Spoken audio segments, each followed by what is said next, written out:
In 1995, it wasn't all blue skies for the Miami Dolphins. For a franchise as accustomed to winning as the Dolphins, even a trip to the playoffs doesn't necessarily spell success. All right, all right. I mean, that was pretty. True, the Dolphins offered pretty plays, and with a team of tangible talent, Miami ran away with some games. But with expectations high, even Herculean effort is not always enough. Gracious, did he lay out for that ball? Yes, yes. I mean, that was magnificent.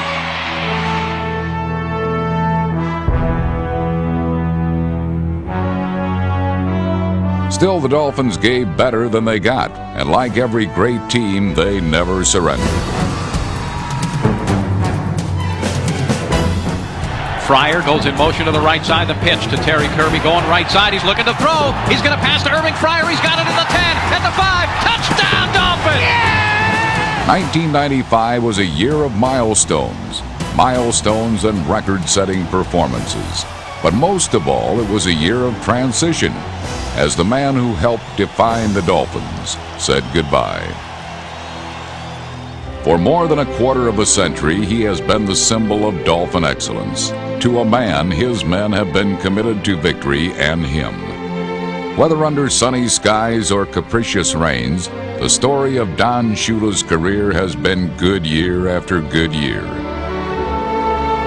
The youngest coach to post 100, then 200, and even 300 wins, Don Shula is the avatar of coaching excellence. Don Shula's statistical achievements are nonpareil. But beyond the staggering numbers is Shula's constancy. In a world of fleeting feelings, Shula's fealty has been unmatched. What the hell in there? The Dolphins have won Super Bowl VII, have completed the greatest season in NFL history. Coach Shula now has won number 325 as he becomes the all-time winningest coach in the history of the National Football League, breaking the record of the immortal George Halas, and it couldn't happen to a nicer guy. Through the years, I'm just going to think about it for one quick second, and then this is the last you guys are going to hear about 324, 325, whatever.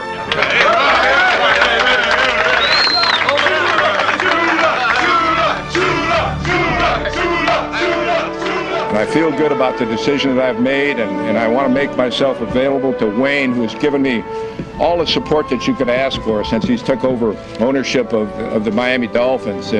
He's been there to help us every way that he could. And, that's all you can ask for, and I've really enjoyed this relationship, but I pledge to help him with whatever help that he needs in the future, and he's got that assurance.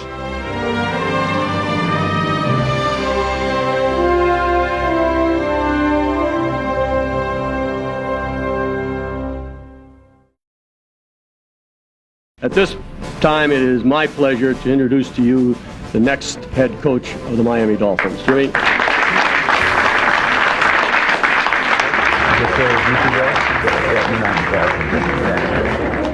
Wonderful. Still another one. How about with the check? Oh. That's wonderful. That's impressive. Those heroes are born to win.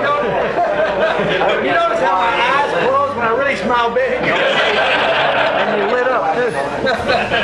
Well, it's indeed a pleasure for me to be back in South Florida, to be the head coach of an organization that I have admired for quite some time, an organization that I think is at the very best in the NFL, and that's the reason I'm in here. Hopefully the 2 years away from football on the sideline helped me become a better coach. I think I have a good overview of what the league is doing, what the different 30 teams are doing, and then on top of that, I think I know more of what's happening with the AFC, because I was in the NFC before and I really wasn't on top of what was happening in the other conference.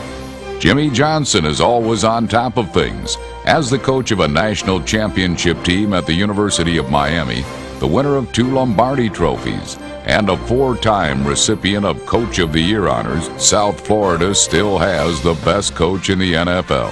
I think the biggest thing with the football team right now is we want to establish an attitude that we're going to be the very best. And I know from day one that's not going to be the case, but as time goes on, I think that attitude will creep in that we will be the best.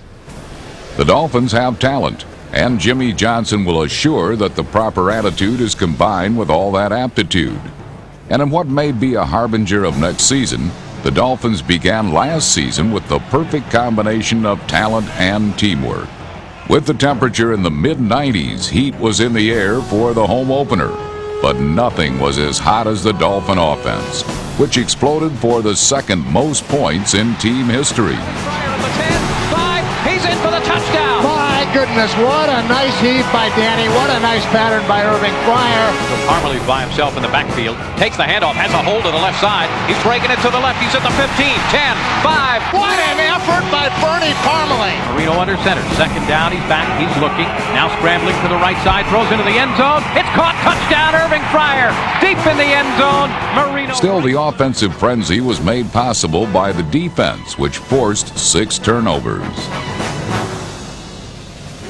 Esiason, short drop again. He throws. It's intercepted. Troy Vincent, look out. Goodbye. He's at the 40. Take it to the house. 31 man to beat. Oh, man. Oh, my. The 38-point margin of victory was a Dolphin opening day best. But a week later in Foxborough, it got better as the Dolphins used a little long distance and deception against the Patriots.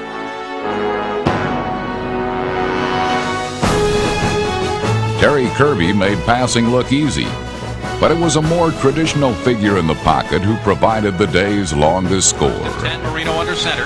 He's back to pass. Again, good protection. He's throwing for McDuffie or Fryer. He's got it at the 40. He's to the 30. Down to the 20. 10. And touchdown, Dolphins! Oh, my. What a humongous play by Danny. A week later, the Dolphins returned home to face the Steelers before the largest crowd in Joe Robbie Stadium's history. With expectations high, it was once again the defense which was red hot as they extended their streak of not surrendering a touchdown to 9 quarters. To pass, Tom Zach under pressure, they get him! He is sacked!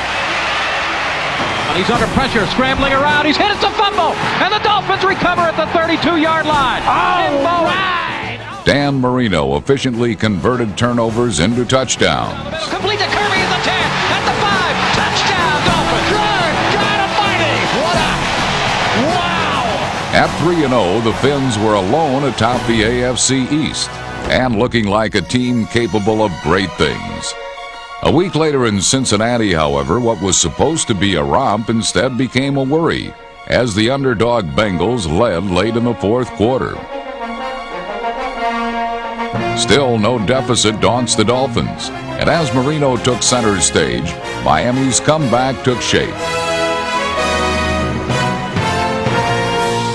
Dissecting the defense with cruel precision, Marino drove the Dolphins 74 yards in 10 plays.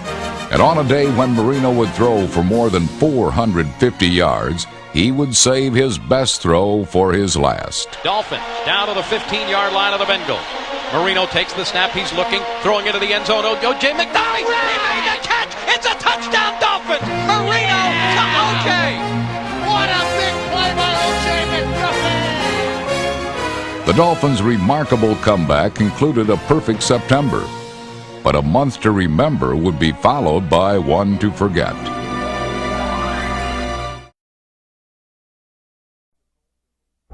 Against the Colts in Week 6, a 21-point lead inexplicably vanished, and with it the Dolphins' unblemished record. Even worse, a knee and hip injury to Dan Marino kept number 13 sidelined for 2 weeks. Against the Saints, Bernie Kosar valiantly threw for 2 scores, but once again the Dolphins were bested. Out of sorts and out of options, the Dolphins found themselves floundering. The nadir occurred against the Jets in Week 8. For the 3rd consecutive week, the Dolphins were on the wrong end of the score. Suddenly, a season which had begun with seemingly unlimited promise was teetering on the brink of ruin. It was close to criminal. A team with that much talent losing 3 in a row. And with the arch-rival Bills in town, there was no more margin for error. The time had come to stand and deliver. All day long! All day long! Defensively, we got to get the turnovers. We got to make the plays. The Dolphins heard and heeded, then proceeded to brutalize the Bills.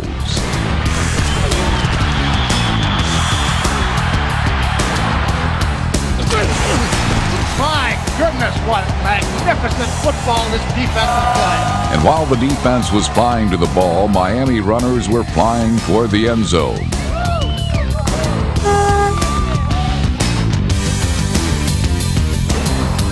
Marino, the quick pitch going back to Kirby, following Wilson around the left side. He's to the 5. He dives. He's in. Oh, my goodness, what a play! That was a long jump of about 15 feet. To the backfield, Marino. Hands off to Parmalee, following Byers right. He's to the 15, the 5.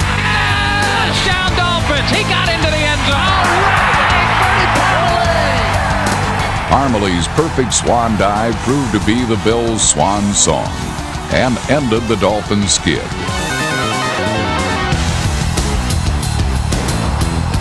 The Dolphins' stifling defense is led by Tim Bowens. At 6'4" and over 300 pounds, number 95 has the physique to get physical. Whether it's shooting a gap for a stop in the backfield, beating a double team, or fending off a blocker with one arm and stripping the ball with the other, Tim Bowens is more than an exciting player. He's a player to get excited about.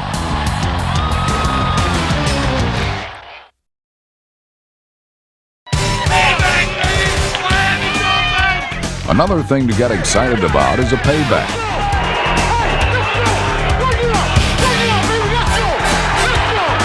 And against the Chargers in Week 10, an opportunity to avenge a playoff loss had emotions running high.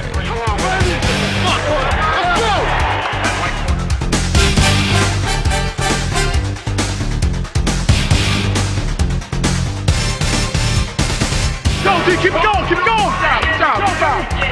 Back to pass, he's looking, throws over the middle. It is tipped and intercepted. Picked off by Chris Singleton at the 50-yard line. He's to the 10, he's down to the 7. He fumbled the ball, and the Dolphins recover at the 5-yard line. Caputo fumbled. Why don't we go orange? 62, blood orange, 62 tight end short. Got it. From orange? Underneath, yeah. Can't do it like that. Blood wide, fake. Parmalee by himself in the backfield behind Marino. On 1st and 15, short drop. Dan throws slant to Fryer. He's at the 15, at the 10, at the 5. He's in! Touchdown, Dolphins! Excellent. Good job, baby. Damn good job. Let's go, boy. Let's go. Finish it off, baby. That's what I get paid for, man. For the game, Dan Marino would throw for nearly 300 yards and 2 touchdowns. But it was the offensive line which provided the surge for the game's decisive score. Come on, O-line. Myers and Parmalee in the backfield. Keith Myers dives. The officials say touchdown Miami. Yes! Wow. The Dolphins' 24-14 victory improved their record to 6-3. But more important, by scoring when it had to, Miami's offense demonstrated the poise necessary for success in the NFL. It's a poise rookie tackle Billy Milner displayed all season long. Milner provides a perfect bookend to the Dolphins' all-pros on the left side of the line, tackle Richmond Webb and guard Keith Sims. It's a triumvirate of toughness and tenacity. Right now, we're going to have a veteran offensive team, and I think it's very important having Dan Marino at quarterback. It was important for me to surround him with an outstanding supporting cast and an experienced group. Surrounding Dan Marino with experience and expertise will be made easier thanks to some talents like tight end Eric Green, wide receiver Randall Hill, and free agent acquisition Fred Barnett.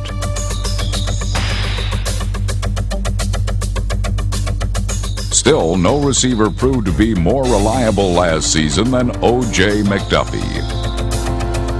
1995 marked McDuffie's finest season to date, setting personal bests in receptions, receiving yardage, and touchdowns. Snap to Dan, looking, throws into the end zone. It's caught. McDuffie touchdown. Dan Marino on a great catch by O.J. McDuffie in the corner of the end zone.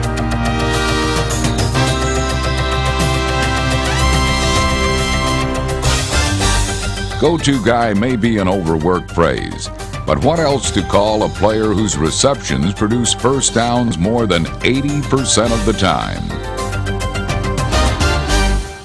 And while O.J. McDuffie is stunning in his efficiency, he's hardly the only weapon in the Miami arsenal.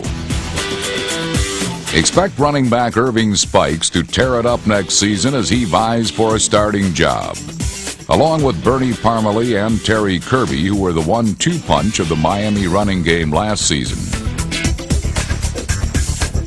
Whether it's turning the corner and galloping for a first down around the end, or splitting the seam between the tackles, each back has the talent and temperament to turn a game around.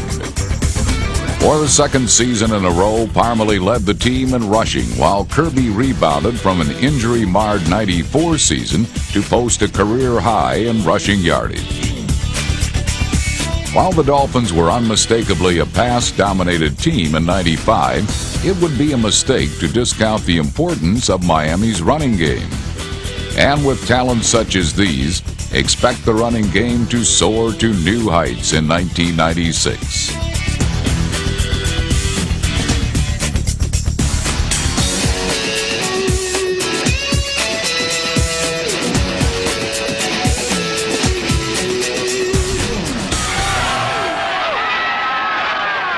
The view from top is always preferred, but Week 14 saw the Dolphins in an all-too-familiar position, trailing a team they figured to beat.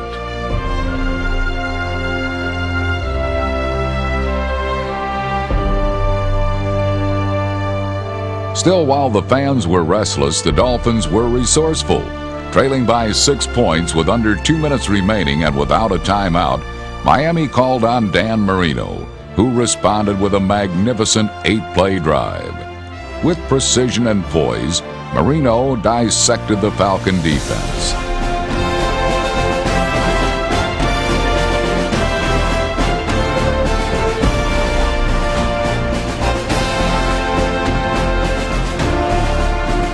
Even gutting out a first down with a gritty scramble.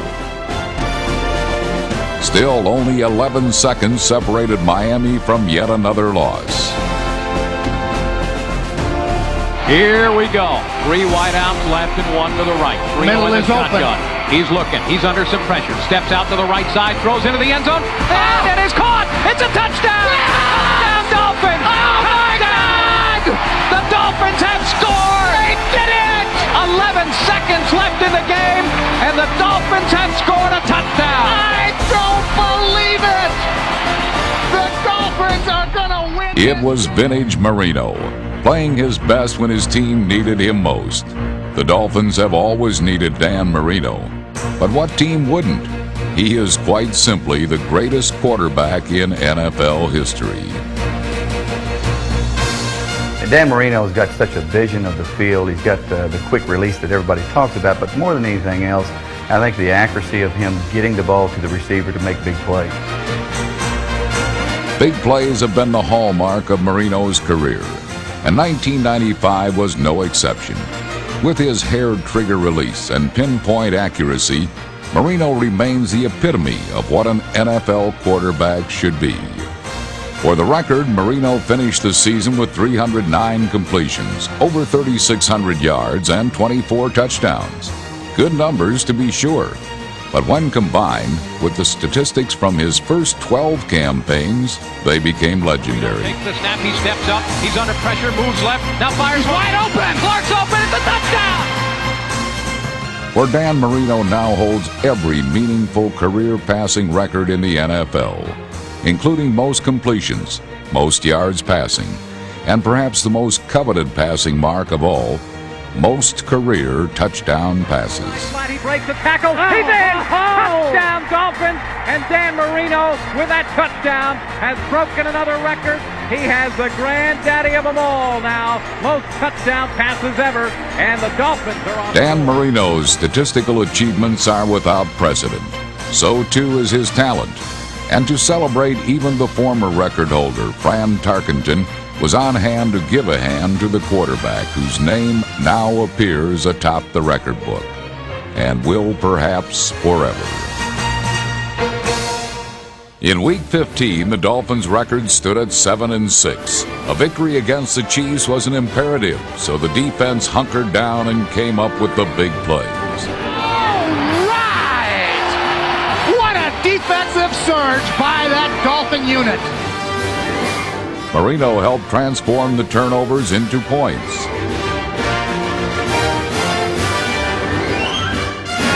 Motion from McDuffie now. Marino takes the snap. He's back. He's looking. Throws over the middle. Touchdown, O.J. McDuffie. He was wide open in the end zone. Yes, Miami. With time running out, it was up to the defense to preserve the victory. Fourth down. Kansas City is up to the ball. Marcus Allen goes in motion right. Here's the fade pattern going into the end zone. It's batted up. Yes! The Dolphins have held. Terrell Buckley. Dolphin defense.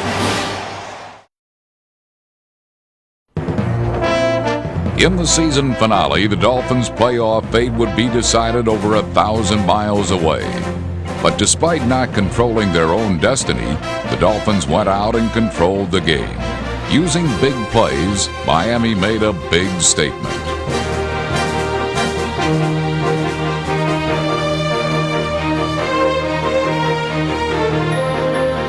Here's the shotgun. The blitz is on. Dan throws into the end zone. Touchdown! Irving Fryer makes the catch in the left side of the end zone. Yes, sirree. Puts it in the backfield. Marino hands it off to Parmalee. Sweep on the left side. He's in. Touchdown!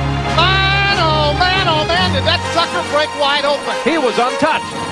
Rippon is rolling left, looking to throw. He fires. It's complete to Todd Kinchin at the 35. Oh, it was jarred out and picked up by Pat Johnson. He's got it at the 20, at the 15, the 10, the 5. Touchdown, Dolphins.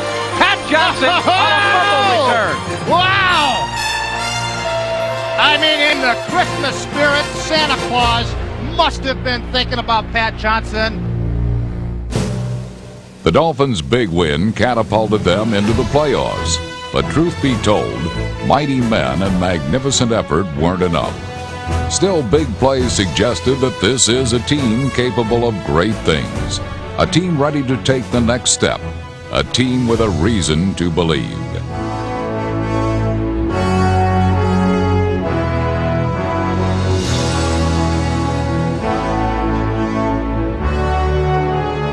Yeah, I really feel like we're going to have a good football team. I think that we're going to take some hits because, we've lost some players through free agency and because we're going to have a transition with a new coaching staff. But I really believe we're going to have a good football team. 1996 should be a good season.